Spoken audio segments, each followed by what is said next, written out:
144 વર્ષે યોજાનારા પ્રયાગરાજ મહાકુંભમાં દેશ વિદેશથી ભક્તો આસ્થાની ડૂબકી લગાવવા આવી રહ્યા છે। આ ભક્તિના મહાકુંભમાં સામાન્ય માનવીની સાથે રાજકીય અને કલા જગતના લોકો પણ ભાગ લઈ રહ્યા છે।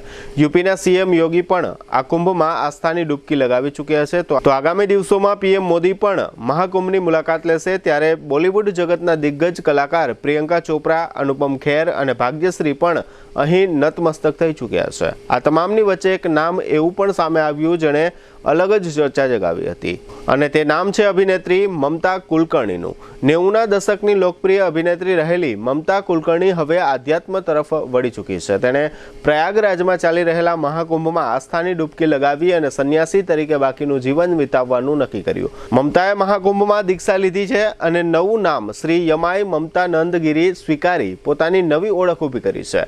કિન્નર અખાડાની મહામંડલેશ્વર બનતાની સાથે સોશિયલ મીડિયામાં તેના ફોટો અને વિડીયો વાયરલ થઈ રહ્યા છે। આ અભિનેત્રીએ એક દશક સુધી ફિલ્મ જગત પર રાજ કર્યું હતું, પરંતુ બાદમાં તેણે અભિનયમાંથી નિવૃત્તિ જાહેર કરી હતી અને દેશ છોડી વિદેશમાં વસવાટ કર્યો હતો। થોડા સમય અગાઉ જ મમતા સ્વદેશ પરત ફરી છે અને મહાકુંભમાં સંન્યાસી બનવાની જાહેરાત કરી છે। મમતા કુલકર્ણીનો રાજ્યાભિષેક પ્રયાગ રત્નમાં કરાયો હતો અને તે નવા નામથી ઓળખાશે। હવે મમતા કુલકર્ણી શ્રી યમાઈ મમતા નંદગીરી તરીકે ઓળખાશે। મમતા કિન્નર અખાડાના મહામંડલેશ્વર બન્યા। ચાદર પોસીદા વિધિ કર્યા પછી તેમને આ બિરુદ આપવામાં આવ્યું।